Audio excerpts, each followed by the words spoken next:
do Jardim Nacional. Ah,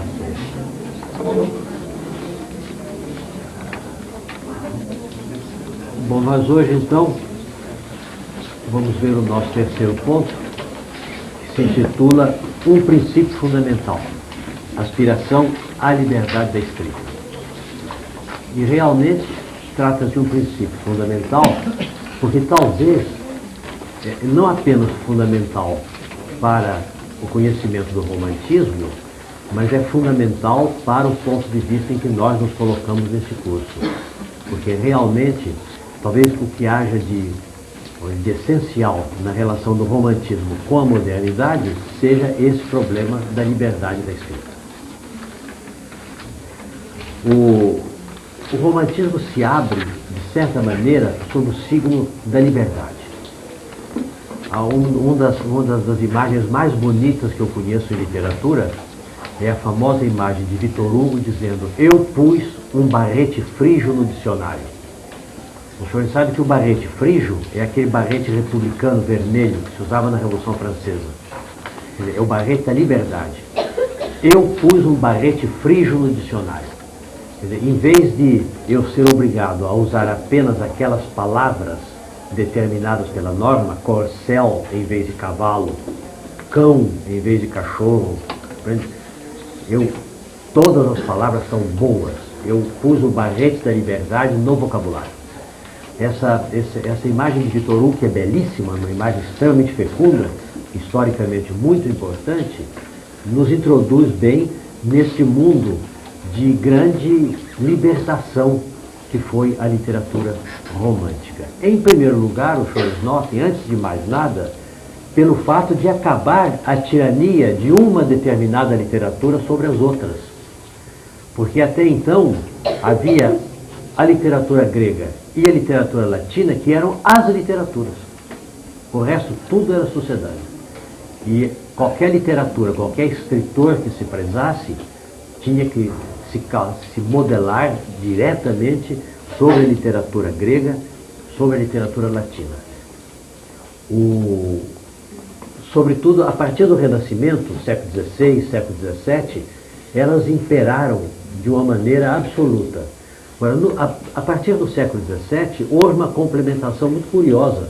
Houve uma espécie de prolação dessas literaturas clássicas sob as vestes de uma literatura moderna, que foi a literatura francesa. O século XVIII, por exemplo, foi um século em que a literatura francesa, na Europa, atuou tiranicamente. Ela foi uma espécie de literatura clássica moderna. Toda a literatura que se prezasse tinha que ser uma literatura, em grande parte, calcada na francesa. Então, essa ideia que havia sempre deveria haver uma literatura padrão, a qual as outras se subordinassem. Isso acabou. Acabou com o romantismo. E acabou com o romantismo, apesar de terem se intensificado as influências recíprocas entre as literaturas, o que aparentemente é um paradoxo. A partir do romantismo, as literaturas do Ocidente passaram a interagir com muito mais intensidade, com muito mais frequência, mas sem essa ideia de predomínio, de exclusividade, de padrão absoluto. Um dos motivos principais disso foi a grande valorização daquilo que se chamou o gênio nacional. Cada literatura procurou conformar-se com o que se passou a chamar o gênio nacional. Cada um tinha que procurar a sua própria natureza, a sua própria essência, e não ir buscar a essência ou a natureza de outros. Não haveria mais um padrão universal válido para todos.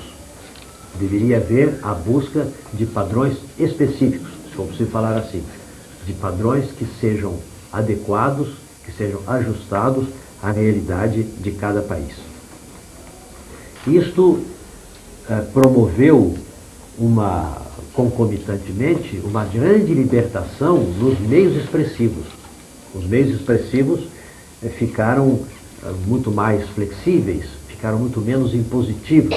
E a grande consequência, que é o que nos interessa aqui, é que foi aberta a era da experimentação literária. Liberdade para experimentar. Os senhores sabem que o timbre literário da modernidade está na crença da experimentação, quer dizer, o direito à experimentação. Antigamente, antes do romantismo, como eu já falei na primeira aula de passagem, o que era bonito era ser igual ao passado. Se fosse igual ao passado, estava resolvido o problema. A partir do romantismo, bonito é ser diferente, não é ser igual, é ser diferente. É a longa história do nosso tempo, a longa história da nossa era contemporânea, que é uma era toda voltada para o culto da singularidade, do novo, do diferente do que era ontem. Mas desde o modelo dos sapatos até as formas da poesia. Nós queremos sempre coisas novas, hoje incrementado pelo delírio da sociedade de consumo, em que praticamente nós temos que mudar tudo todos os dias. Né? E nós chegamos no século XX, estamos chegando a um exagero contrário ao que havia antes do romantismo. Só é bom o que é novo. Se a coisa é um pouco datada, já não vale mais. Então, um dos grandes esforços do nosso tempo é disfarçar de novo as coisas velhas. Nós pegamos as coisas velhas frequentemente e disfarçamos de novidade, porque nós temos uma certa ânsia de novidade. Para a América Latina, para um país como o Brasil, por exemplo, essas coisas foram muito importantes, porque nós estávamos definindo as nossas nacionalidades. Vem uma corrente literária que diz que o importante é o gênio nacional. Isso acentua o nosso desejo de diferença em relação à metrópole e justifica o nosso afastamento em relação à metrópole.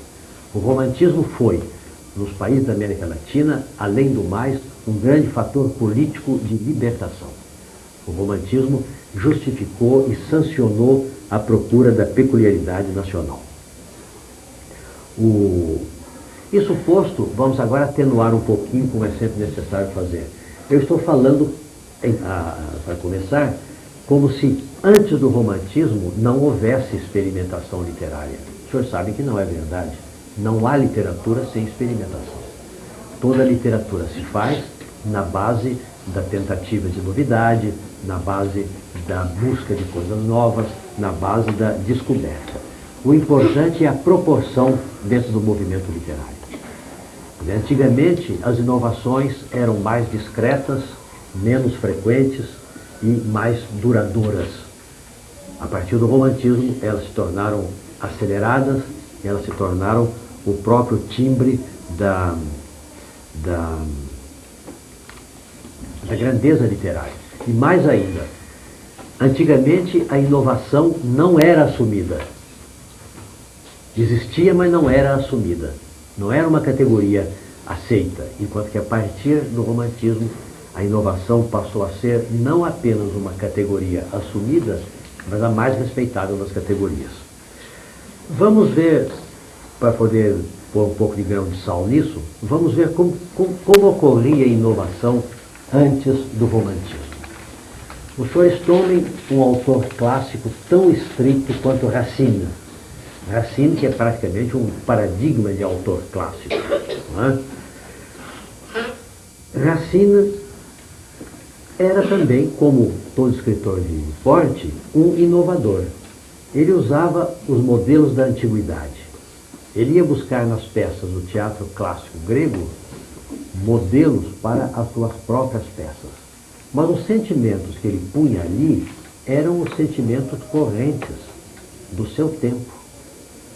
Conta-se, por exemplo, alguns críticos falam, que aquela tragédia Berenice, a que eu me referi ontem, falando aparentemente dos amores de Berenice com Tito, na verdade falavam dos amores de Luís XIV com a sobrinha do cardeal Mazarino, que era Maria Mancini. Uma moça italiana muito bonita, com quem Luís XIV quis se casar, e o tio dela, que era o primeiro-ministro da França, diz: não pode ser, porque ele é rei, tem que casar com uma princesa de sangue.